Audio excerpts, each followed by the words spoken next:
चलो बात, तो अपन लोग आज पढ़ेंगे दो चर वाले रैखिक समीकरण का एक युग्म। ठीक है, इससे कई क्वेश्चन एग्जाम में पूछा जाता है, विशेषकर इस चैप्टर को रखा जाता है ग्राफ के हिसाब से। एक क्वेश्चन ग्राफ में 5 नंबर में हर साल पूछता है और तुम लोग के टाइम में भी क्वेश्चन पूछेगा। ठीक है, ग्राफ का एक क्वेश्चन हो जाता है, इसके बाद एक क्वेश्चन सोल्यूशन करने वाला 4-5 विधि से क्वेश्चन बनता है, उसमें से कोई एक विधि से क्वेश्चन बनाना होता है 2 नंबर में, और ऑब्जेक्टिव क्वेश्चन 4-5 पूछता है। तो कुल मिला के 15 से 20 नंबर का क्वेश्चन इस चैप्टर से पूछा जाता है। ठीक है, और कोई भी टीचर या कोई भी व्यक्ति अगर तुमसे कोई क्वेश्चन पूछा जाएगा तो अधिकांश क्वेश्चन इसी चैप्टर से आता है। और इसके बाद एक चैप्टर और है त्रिकोणमिति, उससे चैप्टर से उसी चैप्टर से क्वेश्चन लोग को पता रहता उस चैप्टर से। और एक ये दो चर वाले रैखिक समीकरण से आ जाओ वो, तो इससे संबंधित इसकी बारे जानकारी अच्छे से लेना है, जहाँ पर समझ में ना आए वहाँ पर पूछ लेना। ठीक है, कोशिश करेंगे कि तुम लोग का पूछने की और क्या कहते हैं मौका दे ही नहीं। ठीक है, चलो तो अपन लोग देखते हैं दो चर वाले रैखिक समीकरण। दो चर वाले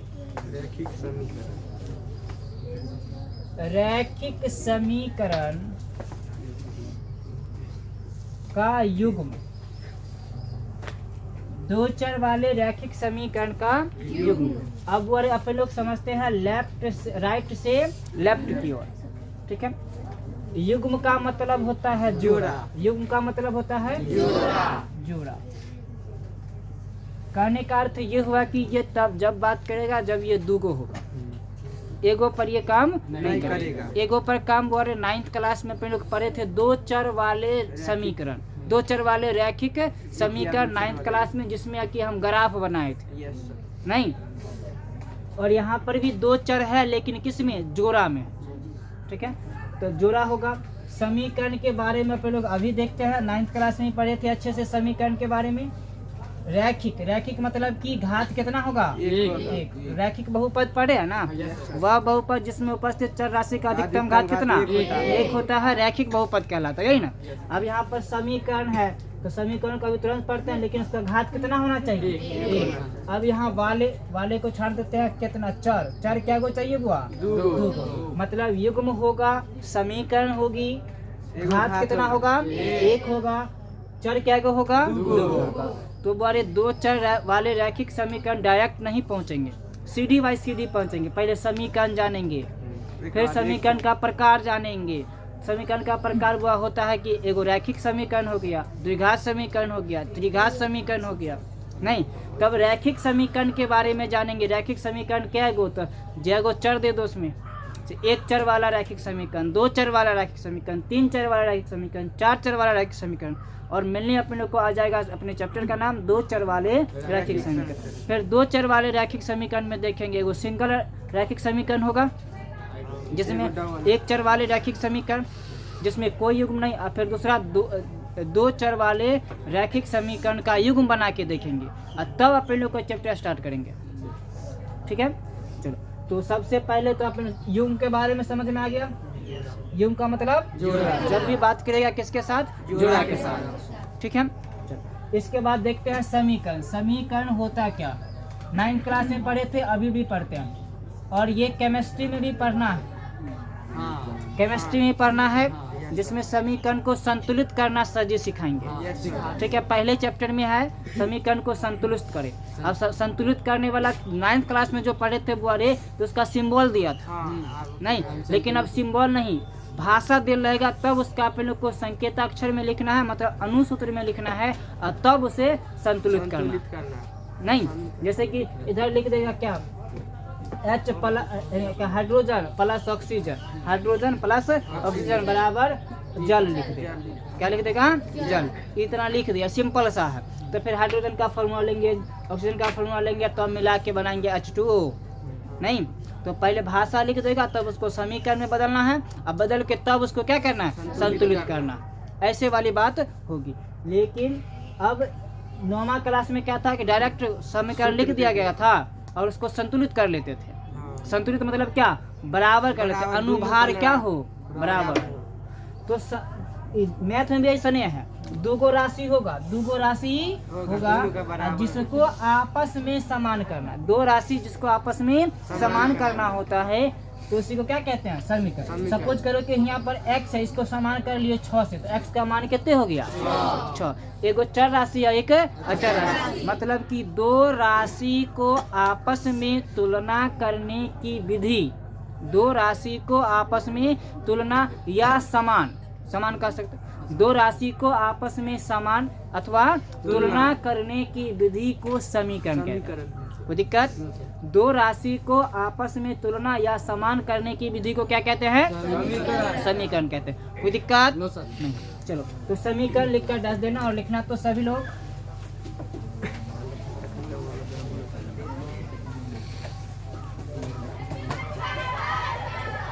समीकरण लिखकर डाल देना और लिखना दो राशि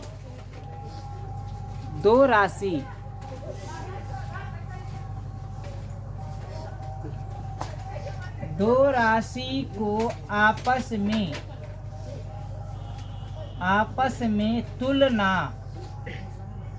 तुलना या समानता का समान करने की विधि को समीकरण कहते हैं। दो राशि को आपस में तुलना या समान करने की विधि को क्या कहते हैं, समीकरण कहते हैं। सभी लोग पहले लिख लो, फिर इसको थोड़ा देखते हैं एग्जाम्पल। हाँ, समान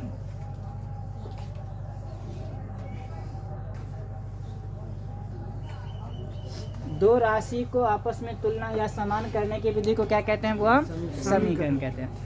क्लियर है? सभी लोग लिख लो। चलो वाह, इसको थोड़ा समझते हैं। अब लोग चलते हैं दुकान पे, नहीं वो क्या कहते हैं, जनरल स्टोर जो होता है ना, जहाँ पर चावल दाल वगैरह सब मिलता रहता है, किराना स्टोर। हाँ, तो वहाँ पर यदि हमें चावल लेना, क्या लेना है बोले, चावल कितना, सपोज करो कि 1 kg लेना है, नहीं तो जब दुकान वाले को बोलते हैं कि चावल 1 kg दे दीजिए, तो दुकान वाला एक पॉलीथिन में लेता है और उसे एक तराजू पे रख देता है और एक तरफ 1 किलो का वजन चढ़ा देता, नहीं जो पूरा दुनिया में मान्य होता, और उस वजन से हमें तौल के देता है। किसका क्या कहते देता बोले, तौल। सपोज करो कि ये तराजू हम बना लिए,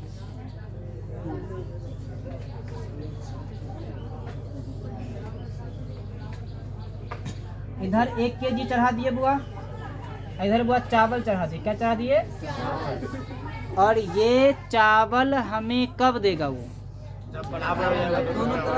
जब दोनों तरफ आपस में क्या हो, अगर बुआ अधिक होगा तो दुकान वाला नहीं देगा, अब कम होगा तो हम लोग नहीं, यही ना हो सकता। जब तक यह समान नहीं हो जाता है तो क्या हमको सामान मिल जाएगा? तो समीकरण इसी को बोलते हैं। दोनों का आपस में तुलना किया, अगर दोनों आपस में समान हो गया तो हमको सामान मिल गया, अगर समान नहीं हुआ तो सामान नहीं मिला। इसका इंक लेके आता है ना,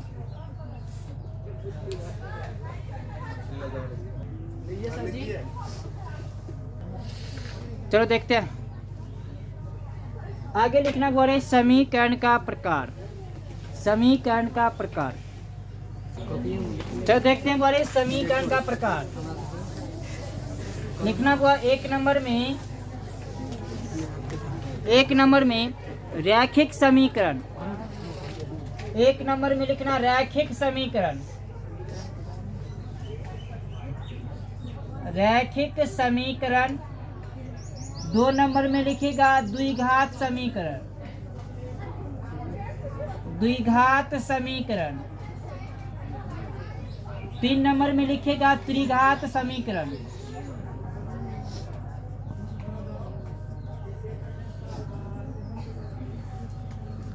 घात बढ़ाते जाएंगे, नाम बदलते जाएगा, यही ना। हाँ चलो सभी लोग लिख लो और रैखिक समीकरण लिखकर डैश देगा।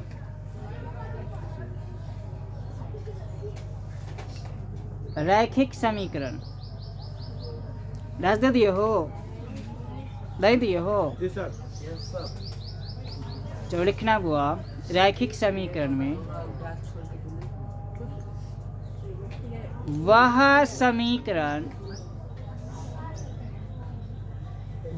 समीकरण जिसमें उपस्थित चर राशि का अधिकतम घात 1 होता है, वह समीकरण जिसमें उपस्थित चर राशि का अधिकतम घात 1 होता है रैखिक समीकरण कहलाता। रैखिक समीकरण कहलाता। चर राशि का अधिकतम घात 1 होता, रैखिक समीकरण कहलाता। चलो हुआ, लिख लिया सभी लोग। एग्जाम्पल देखें इसका। घात कितना होगा? 1 होगा। जैसे कि हो सकता है कि 2x + 5 = 0। घात कितना हुआ? 1। जैसे कि दूसरा एग्जाम्पल ऐसा हो सकता है कि 2x + 3y = 8। इसका भी घात कितना? 1। ऐसा भी तो हो सकता है 3x - 8y + 7z = 9। फिर भी घात कितना? 1। ठीक है, एग्जाम्पल लिख लो, फिर आगे देखते हैं। चलो देखते हैं आगे। देखना वो रैखिक समीकरण का प्रकार। वह द्विघात समीकरण अपने लोग का चौथा चैप्टर है और त्रिघात समीकरण अपने लोग को पढ़ना है नहीं। ठीक है, तो अपने लोग रैखिक समीकरण के बारे में जानेंगे, फिर द्विघात समीकरण मतलब चौथा चैप्टर स्टार्ट करेंगे, तो फिर वहां से चलेंगे। ठीक है, तो आगे लिखना रैखिक समीकरण का प्रकार। 1 नंबर लिखोगे इसमें।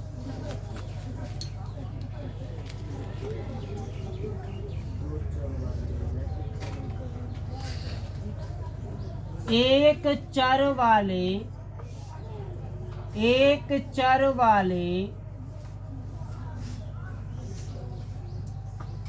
रैखिक समीकरण।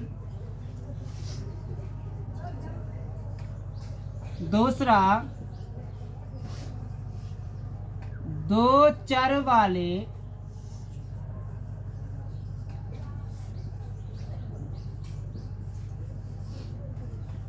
रैखिक समीकरण। तीसरा, 3 चर वाले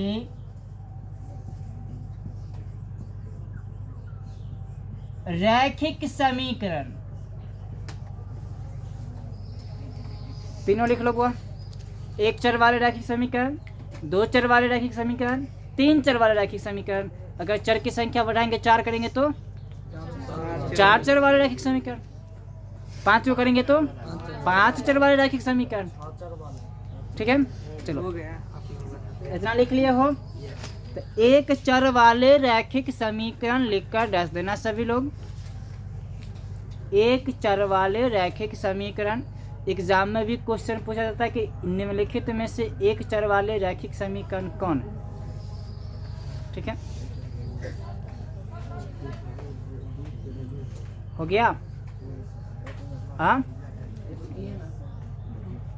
1 चर वाले रैखिक समीकरण लिखे हो, डैश देके लिखना बुआ। वह रैखिक समीकरण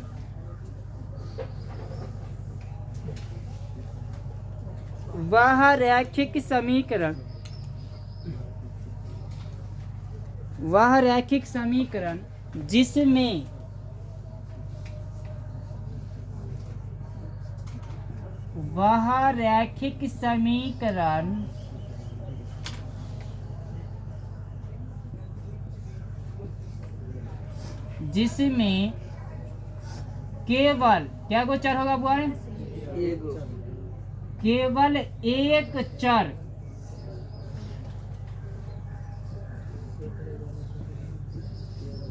उपस्थित रहता है, केवल एक चर उपस्थित रहता है, एक चर वाले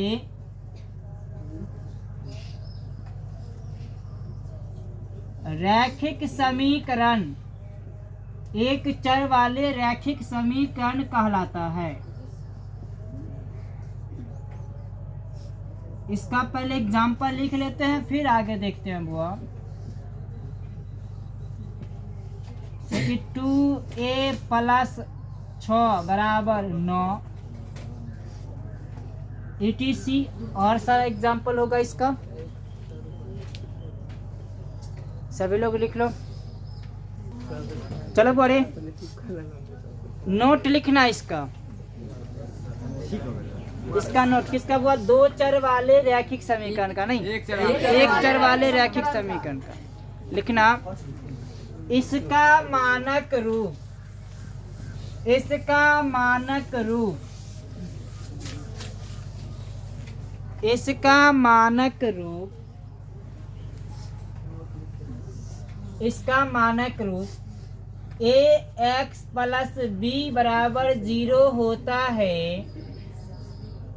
ax प्लस b बराबर 0 होता है जहाँ a comma b belongs to r but a not equal to 0। a comma b belongs to r but a not equal to 0 इसका मानक रूप होता है। सभी लोग लिख लो, किसका मानक रूप होगा बुआ? एक चर वाले रैखिक समीकरण का। ठीक है, सभी लोग लिख लिए हो। अब हमको इसका ज्ञात करना है शून्यक यानी कि मूल। क्या ज्ञात करें? शून्यक यानी कि मूल। अपने लोग बहुपद में एक घातीय बहुपद यानी कि रैखिक बहुपद पढ़े थे, वहां पर भी मूल निकाले थे, तो मूल निकालने के लिए 0 के बराबर कर दिए थे। और यहाँ समीकरण दिए हुए हैं, तो अपने लोग समीकरण दिया हुआ तो इसी को हल करेंगे। क्या होगा? तो ax प्लस b बराबर 0, ax बराबर माइनस b, x बराबर माइनस b बाई a। तो रैखिक समीकरण का हल क्या होता है? Minus b by a। अच्छा, रैखिक समीकरण का हल क्या गो होगा? एक चर वाले रैखिक समीकरण का हल एगो। एक चर वाले रैखिक समीकरण का हल कितना होगा? एग्जाम में ऑब्जेक्टिव क्वेश्चन कि एक चर वाले रैखिक समीकरण का हल कितना होता है, तो कितना हल होता है? अब इसी में रहेगा वह हल क्या है, तो माइनस b बाई ए। अब यहाँ पर क्वेश्चन हमारा रहेगा कि a क्या है, b क्या है।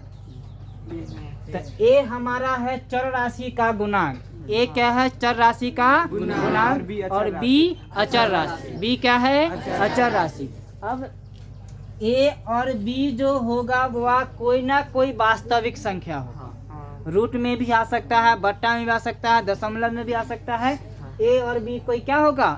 वास्तविक संख्या होगा। लेकिन जो चर राशि का गुणांक होगा, जो चर राशि का गुणांक होगा वह 0 नहीं होगा। सपोज करो कि हम a के जगह पर 0 दे देंगे तो x तक खत्म हो गया ना, तो चर राशि खत्म। तो चर राशि जब खत्म हो गया तो समीकरण कहाँ से बनेगा? ठीक है, चलो तो ये लिखने के ये लिख लो बुआ, और इसके बाद हम इसका एक और दो नोट और लिखाते हैं। चलो बड़े, अगला नोट हम लिखाने से पहले समझाते हैं। 9th क्लास में अपने लोग क्या कहते हैं, ग्राफ बहुत सारा पढ़े थे, ठीक है। उसी से संबंधित कुछ क्वेश्चन है जो सेटअप एग्जाम में भी या मंथली एग्जाम में या क्या कहते हैं कभी कभी बोर्ड में पूछ देता है। ठीक है, जैसे कि हम दे दे कि x बराबर 5, x बराबर 5 का आलेख होगा। x बराबर 5 का आलेख, हम 2-3 को 4-5 को बात लिख जैसे कि x बराबर मान लेते हैं a, x बराबर माइनस a, y बराबर b, y बराबर माइनस। इस सब का आलेख खींचना। बुआरे ए बी के जगह पर कोई ना कोई वास्तविक संख्या होगा, याद रखेगा। ये ए बी के जगह पर क्या होगा? कोई ना कोई वास्तविक संख्या होगा। हम यहाँ पर ए बी लेकर चल रहे हैं, ठीक है, हम एग्जाम में तो क्वेश्चन सेट नहीं करते हैं, लेकिन ये सब रहता है तो उससे मैच कर जाता है। इस बार भी कई क्वेश्चन ऐसा है जो नोट से पूछा गया, नहीं तो तुम लोग क्वेश्चन होगा तो उसमें मैच करवा लेना, नोट जो लिखाए होंगे उससे क्वेश्चन है। ठीक है, तो हर साल पूछता है और इस साल भी पूछेगा, इसीलिए कहते हैं ये है कि डिफिनेशन याद हो या ना हो लेकिन नोट्स याद रहना चाहिए। क्लियर है? चलो हम इसका आलेख देखते हैं। जैसे कि इसका नाम एक्स ओ एक्स डैश वाई डैश, ठीक है। यहाँ पर कर लेते हैं ए, यहाँ पर माइनस ए, यहाँ पर बी कर लेते हैं और यहाँ पर x बराबर ए, x बराबर ए यहाँ पर मिलेगा। ध्यान दो, जो देले है x का मान देले है तो x अक्ष पर, y का मान देले है तो x बराबर ए देले है तो इसका आलेख यहाँ पर आ जाएगा। अब खींचेंगे इसका आलेख तो कुछ इस प्रकार खींचाएगा।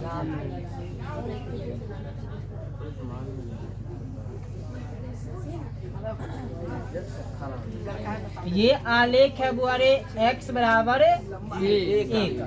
चलो इस तरफ हम एक और खींच लेते हैं। ये आलेख है x बराबर माइनस ए, ठीक है। अब y के लिए खींचते हैं तो ई आलेख हो गया y बराबर b का, y बराबर माइनस बी। अब इससे क्वेश्चन कैसे पूछता है बूट, नहीं तब घुमा घुमा के पूछेगा, तो हम लोग भी चम्मच रखे हुए हैं, खखोर खखोर के निकालेंगे। हाँ सर। नहीं, चलो क्वेश्चन ये रहेगा कि x बराबर यदि 5 है, x बराबर यदि 5 है तो इसका आलेख किस अक्ष के समांतर होगा।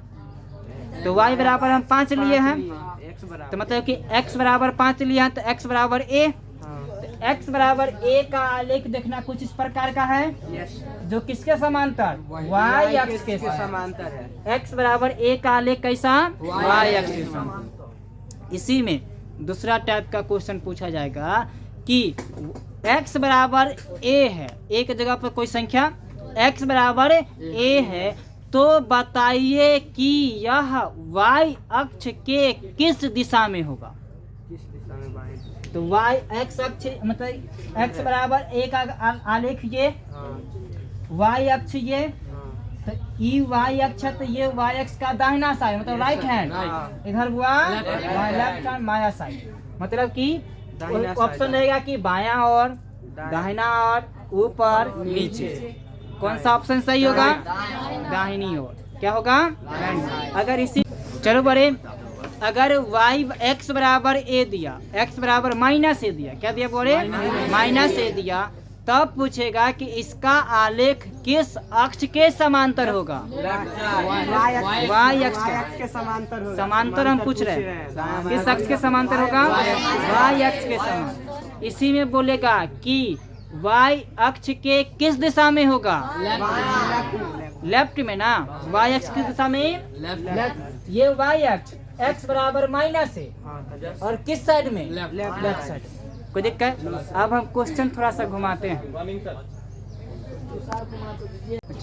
तो देखते हैं गोरे, x बराबर क्या है, माइनस ए। अब क्वेश्चन रहेगा ये कि यदि x बराबर 6 है, यदि x बराबर 6 है तो x अक्ष के किस दिशा में, दिशा में बाएं दिशा।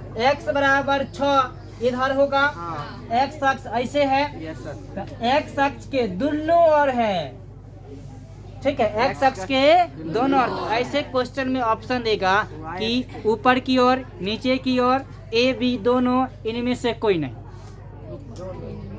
तो ध्यान दो, x अक्ष ये रहा, खुलबो नहीं कर रहा, x अक्ष ये रहा हुआ, इसके ये जो आलेख है x अक्ष के ऊपरी दिशा में है और निचलको वाला दिशा में है। नहीं तो ऑप्शन हम क्या बोले, पहला ऊपर की ओर, दूसरा नीचे की ओर, तीसरा a और b दोनों और चौथा नन। तो कौन सा ऑप्शन सही होगा, मतलब कि ऑप्शन संख्या सी सही है। कोई कंफ्यूजन? कोई कंफ्यूजन?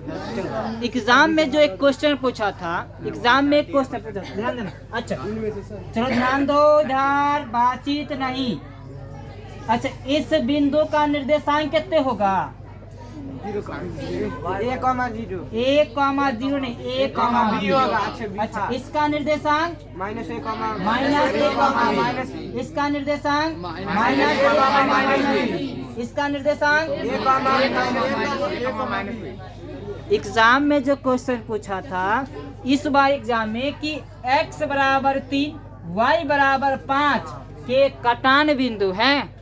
कटान बिंदु है 3, कटान बिंदु क्या? 3,5 हो गया। नहीं, x बराबर a y बराबर b, x बराबर a y बराबर b, और दोनों जहाँ मिला उसको कटान बिंदु कहते हैं। जहाँ पर काट रहा मतलब प्रतिच्छेद कर रहा, क्या हो जाएगा? 3,5। क्या हो जाएगा? 3,5। कोई दिक्कत?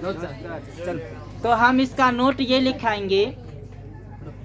नोट नहीं, एक चीज और, कि x बराबर a y बराबर b दे दिए। y बराबर क्या दे दिए? b। y बराबर b। अब कहेंगे कि किस अक्ष के लंबवत होगा? x अक्ष के लंबवत। y बराबर b आलेख कुछ ऐसा, y बराबर b आलेख कुछ ऐसा, तो x अक्ष के समांतर होगा ना, और y अक्ष पर लंब होगा। y अक्ष पर क्या होगा? लंब। तो जब समांतर की बारी आई, जब किसकी बारी आई? समांतर का। अगर x का मान दे लिया तो y अक्ष के समांतर, अगर इसी में लंबवत की बारी आई तो जो अक्ष x का, अगर x दे लिया है तो x अक्ष के लंबवत, अगर y दे लिया है तो y अक्ष के लंबवत। कोई डाउट ऐसे क्वेश्चन में? चलो लिखो तो क्वेश्चन नोट लिखना हुआ।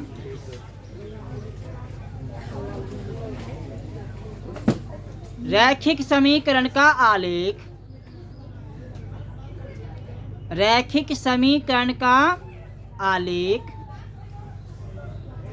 x अक्ष के x अक्ष और y अक्ष, x अक्ष और y अक्ष के समांतर अथवा लंबवत, x अक्ष और y अक्ष के समांतर अथवा लंबवत होता है। चलो बोले आगे देखते हैं, आगे आगे आगे। इसका हल क्या होगा? रैखिक एक चर वाले रैखिक समीकरण का हल क्या होगा? इसका मानक रूप क्या होता है?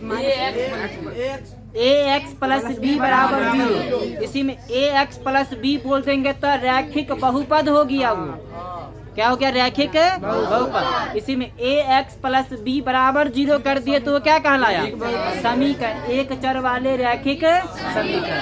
कोई दिक्कत नहीं। इसका आलेख कैसा होगा? तो x अक्ष अथवा y अक्ष के समांतर या फिर लंबवत होगा, डिपेंड करेगा क्वेश्चन पर। ठीक है, अगला लिखना है दो चर वाले रैखिक समीकरण, दो चर वाले रैखिक समीकरण।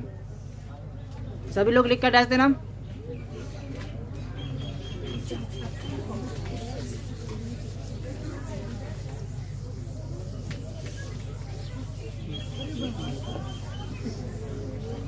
दो चर वाले रैखिक समीकरण लिख लिए हो?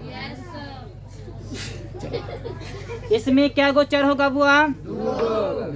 तो लिखना बुआ, वह रैखिक समीकरण जिसमें केवल दो चर उपस्थित रहता है, दो चर वाला रैखिक समीकरण कहलाता है। लिख लिए हो?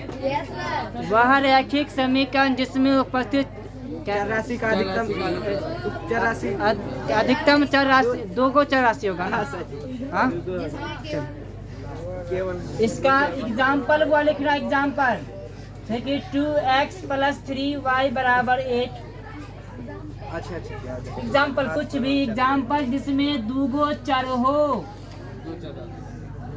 एग्जाम्पल कुछ भी जिसमें दो चर हो गया। तो इसका मानक रूप हो जाएगा। चलो सभी लोग लिख लो, फिर इसका नोट लिखाते हैं। चलो देखते हैं बुआ।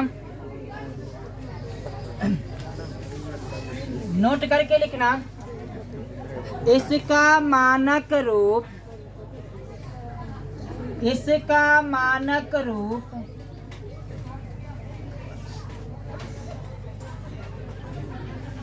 इसका मानक रूप ax plus by plus c बराबर 0 होता है जहाँ a, b, c belongs to R but a, b not equal to 0। चलो सभी लोग लिख लो, इस पर विशेष चर्चा कल किया जाएगा।